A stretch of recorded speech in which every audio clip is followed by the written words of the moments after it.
নমস্কার।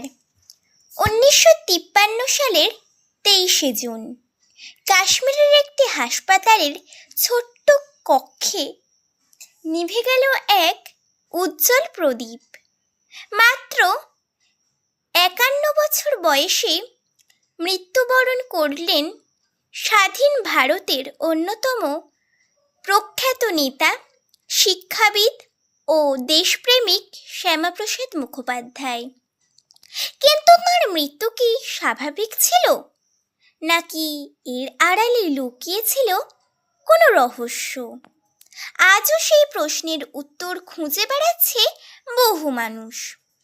সেই সময় জম্মু ও কাশ্মীরে প্রবেশের জন্য ভারতের নাগরিকদেরও বিশেষ পারমিটের প্রয়োজন হতো।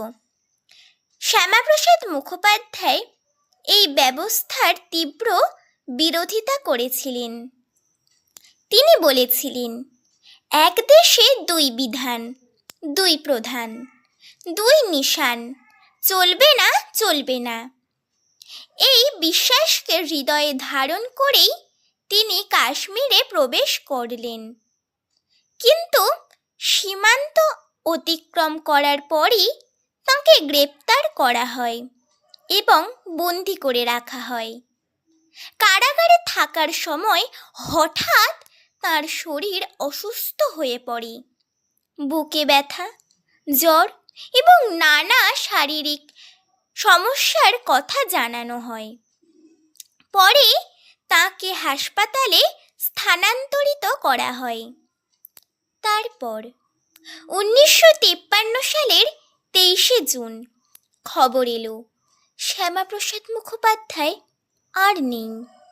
কিন্তু তার মৃত্যুর পরই শুরু হয় অসংখ্য প্রশ্নের ঝড়।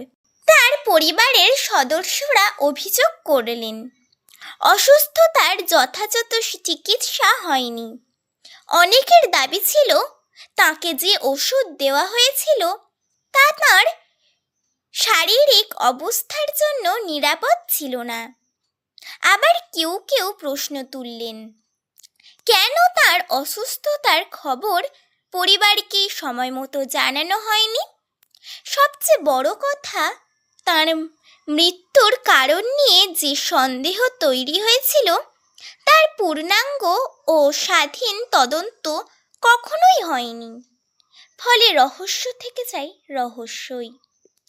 আজও এত বছর পরেও ইতিহাসের পাতায় শ্যামাপ্রসাদ মুখোপাধ্যায়ের মৃত্যু এক অমীমাংসিত প্রশ্নচিহ্ন হয়ে রয়েছে।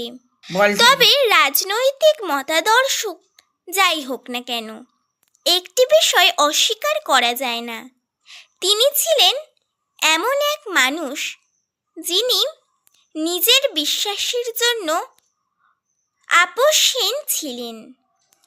দেশের অখণ্ডতার স্বপ্ন বুকে নিয়ে তিনি শেষ যাত্রায় পা বাড়িয়েছিলেন।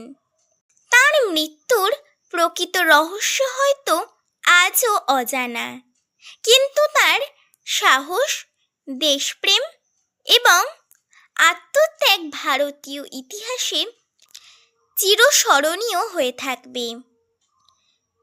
ধোঁয়াশার আড়ালে হারিয়ে যাওয়া সেই মৃত্যুর সত্য হয়তো আজও ইতিহাসের কাছে এক নীরব প্রশ্ন হয়ে অপেক্ষা করছে।